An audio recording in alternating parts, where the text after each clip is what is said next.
My name is Baruch. I'm head of developer advocacy with JFrog, and I'm here to host a bunch of amazing people in a panel to talk about the future of DevOps. The first one, he just spoke. I hope he has still some voice left. John, come back and talk about the future of DevOps this time. And so.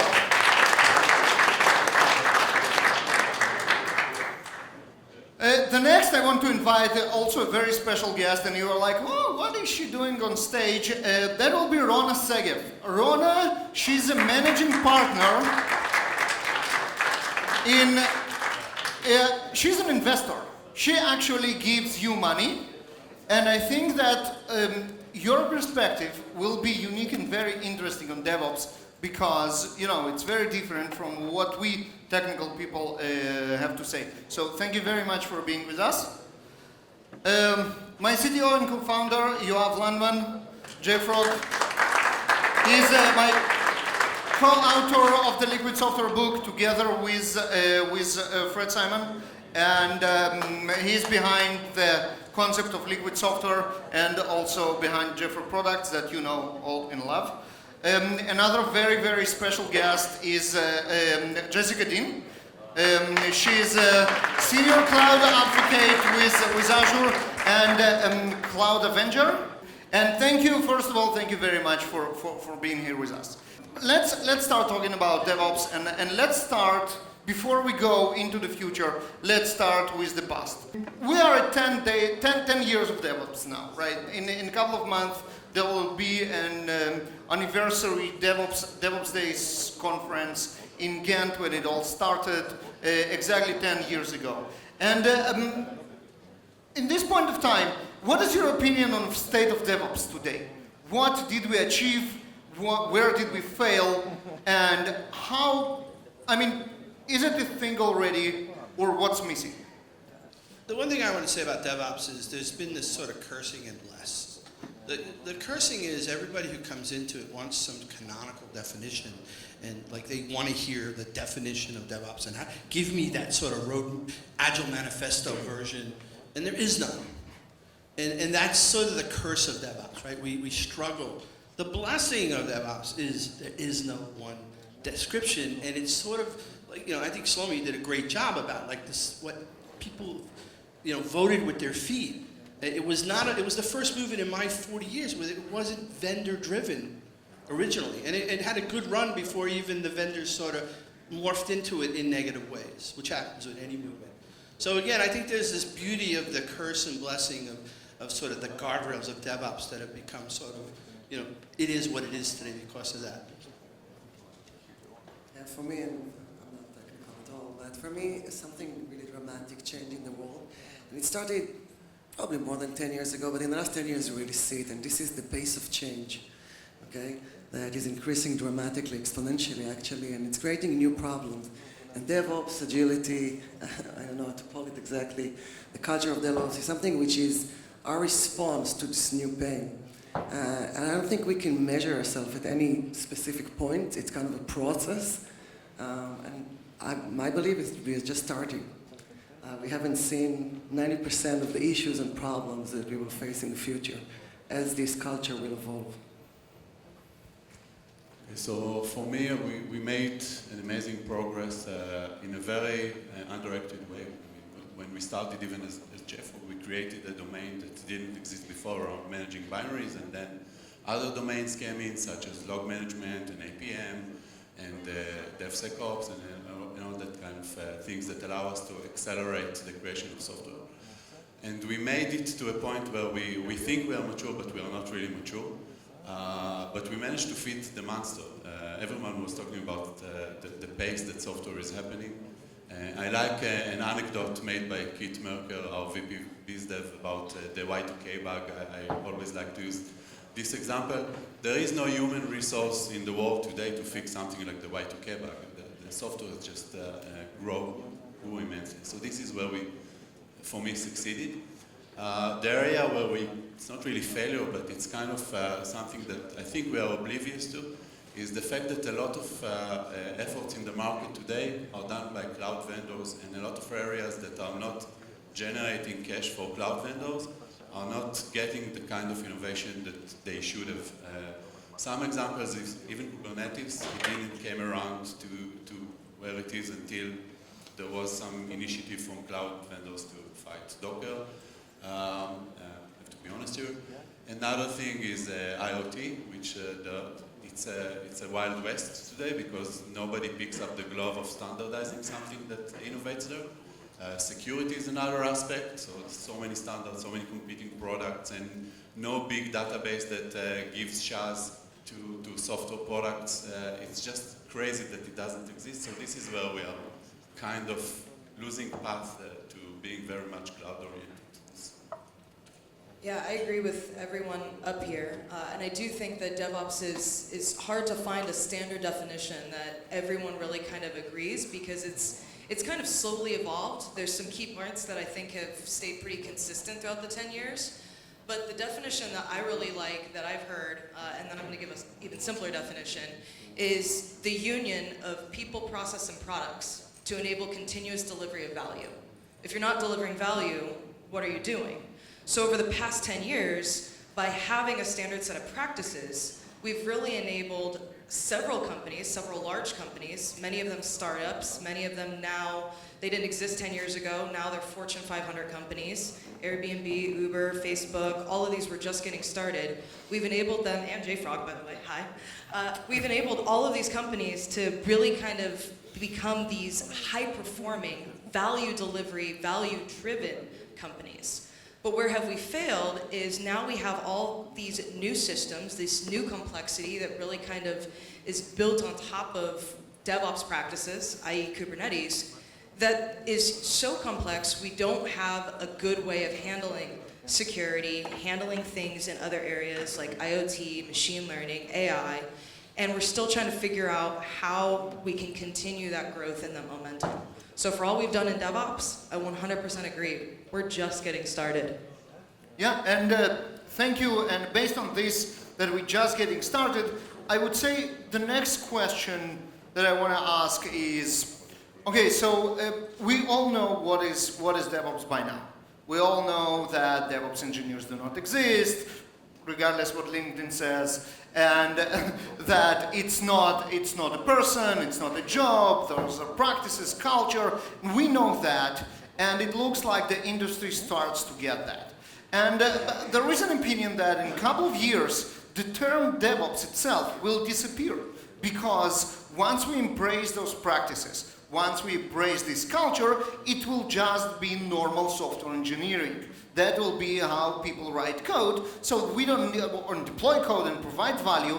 There is no need for a special name for this thing. What do you think about that? Is it something that can happen or even should happen? Yeah, I mean, who cares, really? I mean, to be honest with you, like, there's a lot of people arguing about digital transformation, and old-timers like me. I don't do this, but, like, oh my God, we can't use that phrase. It's been used, 10, 15 years. Who cares, right? So, I mean, the principles are the things that we care about. Like, I'm always going to lead. The tools are freaking easy, right? I mean, they're complex. I totally agree. Like, we're in a layer of complexity now that is really teetering on insanity, right? When people are talking about putting full containers next to cell towers that are going to be running Kubernetes, I'm like, I want out. I want out. Like, I want to sell shoes. Like, maybe I'll go into sales. I don't know. But the thing is that it's the complexity, but it's the meta, right? The thing about DevOps that we looked, the head fake was like 60, 70, 80% of what we thought we were inventing in DevOps, Toyota had done with Lean, Toyota Process Systems, and how you think about, and the isomorphic mapping from, now, I'll give you, in the DevOps handbook, we started with like commit to production, right? And that's me as sort of a lifetime operations geek, right? I do think it's harder to map sort of industrial to knowledge work for ideation. It's somebody else's problem. But from right to left, I will argue till I die that I can map, and I have, and I've done it in a couple of books, and where I can map what Toyota did and what we do very efficiently. And a lot of that is around the meta of how you think, how people communicate, how people have empathetic transactions, and those things. And those are when people come in and sort of swash away the sort of, like, it's no longer DevOps, it's digital transformation. By the way, there's only been 3 board-level discussions over the last 30 years, and DevOps ain't one of them, right? Outsourcing, SAP, that sort of manufacturing, right? And I think digital transformation is the new one. So what we have to do here is make sure that, like we say, that DevOps is necessary and maybe not sufficient for digital transformation. In fact, everything we've learned here, which we've learned from Toyota industrialization, as these new sort of things swash through the boardroom, we need to make sure that the underpinnings of all the accomplishments we've made over 10 years become foundational to that, and they don't just get washed away and see a massive industry redo. There is a change that companies must go through, and if you don't believe me, just follow the blood trail of Broadcom and see what is happening to companies that actually do not change quickly enough. And DevOps was kind of a frame or word that we used that actually facilitated or initiated that change. And it introduced new concept of freedom of developers' freedom, okay, and automating and CI/CD into the discussion, and actually really helped us kind of move forward. Right now, we do understand that containers and microservices and other platforms are part of what we're calling DevOps, are part of this culture. So you're probably going to find out new names that are coming. I really hate digital transformation. I think it's a really boring name. But when the CFO of Goldman Sachs talks about it, it's good. like, I'm in. You're right. Okay, but yeah, well, probably it's going to transform to another name, but it doesn't really matter. I agree. Yeah, I think I agree with everyone and with John here. I don't think it matters. We may see more concrete terms, even SREs it's like dev uptime ops, but yeah, it's just a term to describe anything, the backbone that is not coding, and I don't think it will go away, actually. It's funny because I think the consistent theme up here is going to be, I agree, everyone agrees. For one, it doesn't really matter, because at the end of the day, what really matters is what's going to help us ultimately do the end goal, which is deliver value, right? The more value we can deliver, the more money we generate, the more revenue we have, and the more we can continue to push out new features of value to our customers. But on the other hand, change also is the one thing that we can't change. If you want things to stay the same, things are going to have to change, because change is just a constant part of life. So the best thing I think of when it comes to DevOps and what's next and will it disappear is, in some instances, it'll never disappear, right? It's always going to be that foundation. But the same way I think of Kubernetes is the same way I think of DevOps. DevOps is not the thing. It's just the thing that gets us to the next thing. It's the same with Kubernetes. There's always going to be a next thing. What's going to keep us moving at that high velocity, sorry to talk about velocity, but high performing, what's going to keep us moving at that rate of being able to continuously or liquidly deliver value? Liquid software. Here we go. That makes sense, and now after we established how awesome and smart you are, I am going to ask a question that will pay for everybody here their ticket for Yalla and much more. I will ask you, what is the most important trend of DevOps that you see emerging today, looking into tomorrow, basically what all the people here should look at, learn, put in their resume, get crazy money for it? He says if you're not a learning organization, you will be losing to one who is, right? And so one of the things that has been beautiful about DevOps, it's not just that we've done a really good job sort of building empathy into technology and doing it really well and being very clever about how we've delivered things. I mean, again, all the things just slowly slide, right? It's incredible what's happened over the last 10 years. But the real meta is that this community has been very open to other areas of expertise, like Lean, like learning organizations. So, I mean, when you start opening up, like if you start reading stuff by Sidney Dekker, Adrian Krakoff was asked one time, I asked him, you know, he was the guy who was one of the main architects of Netflix. And he was asked this question, like, how did you build Netflix? He said, it was really easy, John. I bought 2 books. I gave one to developers and I gave one to the operations. And he gave a book called Drift into Failure to the Operations by Sidney Dekker. So if you start reading Sidney Decker, Dr. Woods, all these people that study aircraft disasters, aviation, patient care, that stuff via John Osberg is now in our community heavily. We have those people speaking at DevOps conferences, and we're getting to see how they do blamelessness and systems thinking on figuring out how a baby died in a hospital, and we can map that to a classic massive incident, right? And then we can look at, like, even go back to Deming, and there's just so wealth of stuff. And I think this community has done incredibly well at opening ourselves up to not being a not invented here community, and be able to draw on just the wealth of other areas, learning organizations, change management, lean, safety and resilience. And I think that's the thing I feel the greatest accomplishment of DevOps. If I think there is one thing that we learned in the last few years, and that there is no one technology or one product that you should master. Things are changing. So you just blew it. Beside JFrog, just focus on that forever. Artifact forever, yeah. No, but if you just leave that aside, what you probably want to develop is the skill set to learn really fast, and to be very curious about new technologies, and to explore them, and to lead the way.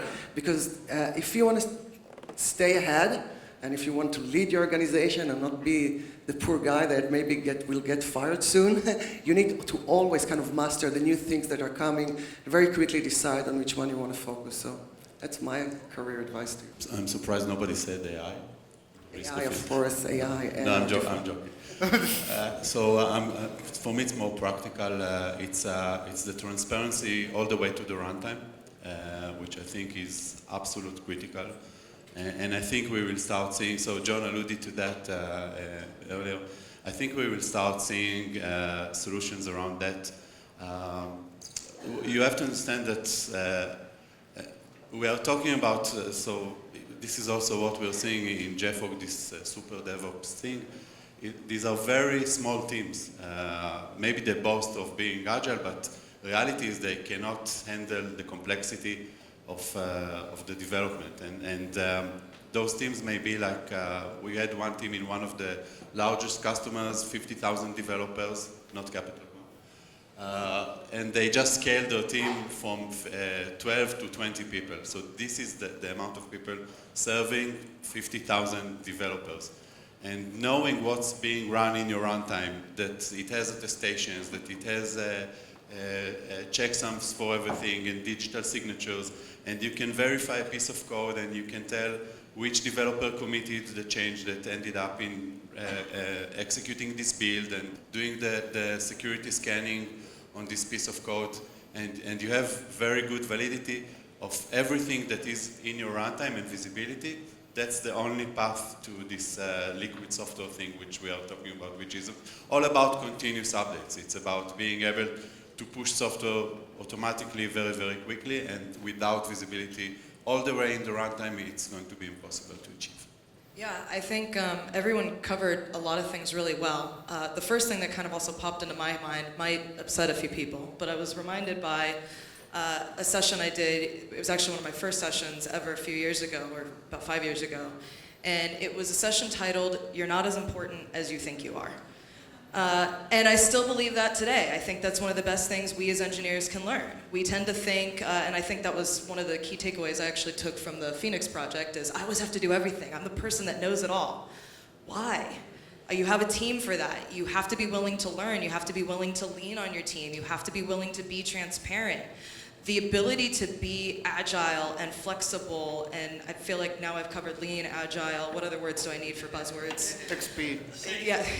The ability to be almost liquid yourself in your career and in your knowledge, that's going to be something that's going to define your career and really help you in this quote-unquote digital transformation. There, I've hit every buzzword. That was awesome. That was actually awesome. I love it. It was completely unplanned, by the way. Yeah, very true. Machine or some Think like a machine. Yeah. Machine learning algorithm in your brain there. Fred feels... you want to come? Yeah. All right. New phrase. It used to be think like a butterfly, fly like a bee. Think like a butterfly, fly like an AI algorithm. I don't know. Yeah. Well, big data, machine learning. I'm doing it for you, Fred. Big data, machine learning. Yeah. Okay.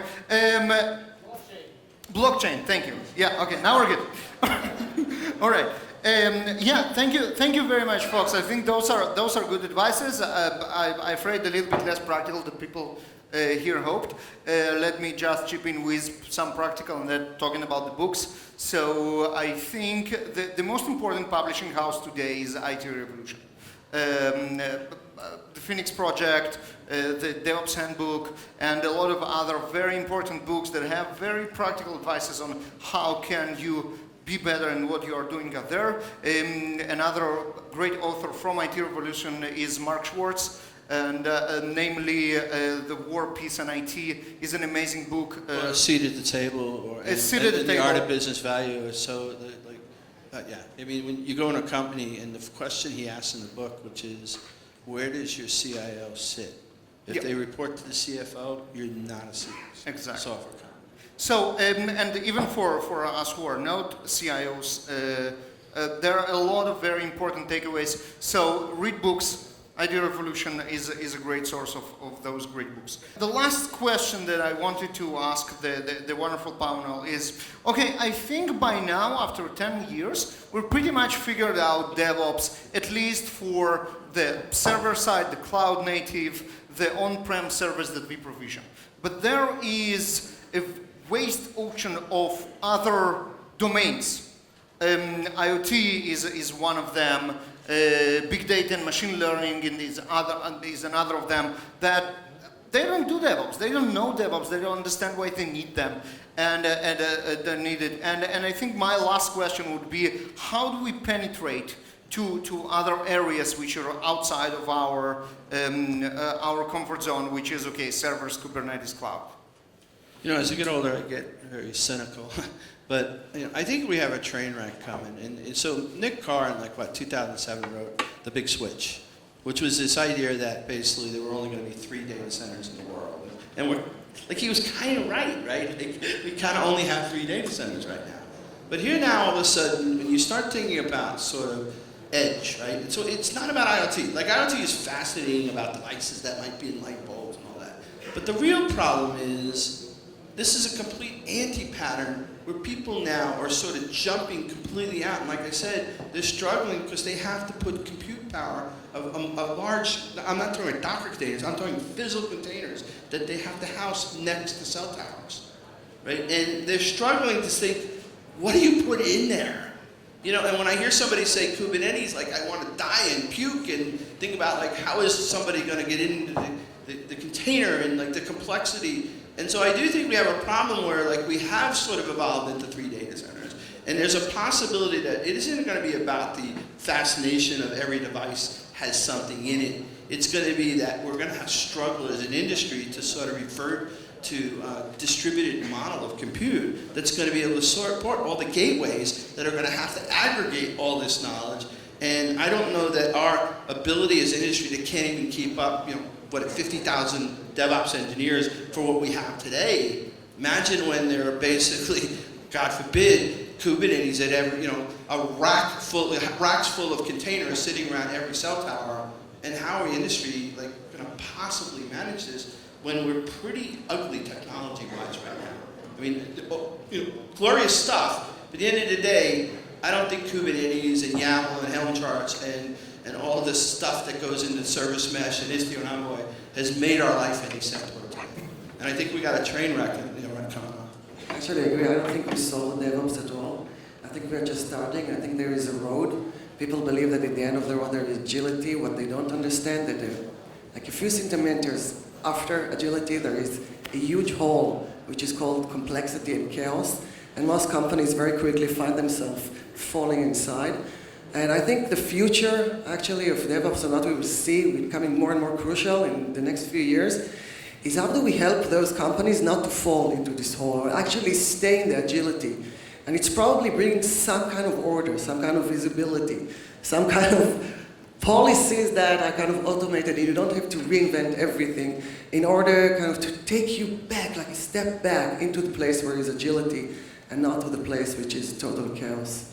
So, personally, I think the state of IoT is kind of depressing because it's moving so fast and we're seeing software being deployed to so many devices, and it's going to explode. So this train wreck is not just because the software is complex, but because we are not managing it. It just goes unmanaged. I think it's bound to happen. So maybe the delaying factors such as connectivity issues, because those devices are not online all the time, and security, of course. But these issues are also something that is very, very risky. Because once you have a device that cannot be updated, or once you have a device that is not managed on a security standpoint, you can easily cause a lot of damage. You can easily create yourself a botnet, or even take lives of people, or get yourself. I'm sure that many of the people from big companies here are knowing what I'm speaking about. They know what I want to speak about when I talk about things like ransomware, and with IoT and with lack of good automation and practices, it's just bound to happen. So I know it's going to happen, but I'm worried.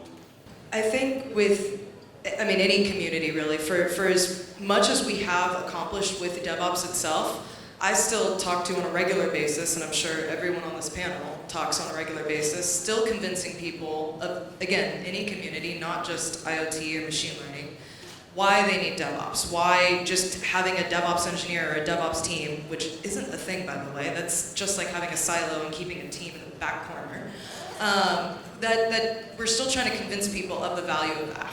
And then you start thinking of this rapidly growing industry across the board. You have the Kubernetes community, cloud native community, IoT, machine learning. Technology as a whole is growing. And that's partly why it's a train wreck, because the spoiler alert to all of this, no one knows what they're doing. You talk to people with Kubernetes clusters and they're like, I'm writing operators and CRDs and I have this and I have no idea. What's your security? What's your pod security? What's your budget? I have no idea. I didn't define anything. So I think trying to reach other communities is they're kind of looking to us for those best practices that haven't really been defined.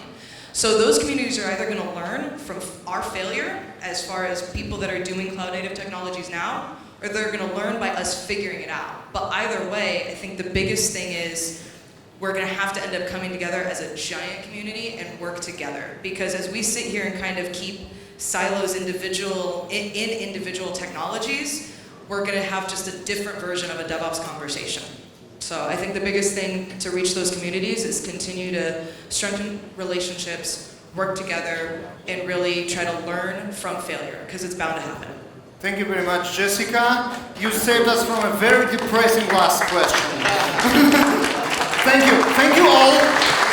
That was great.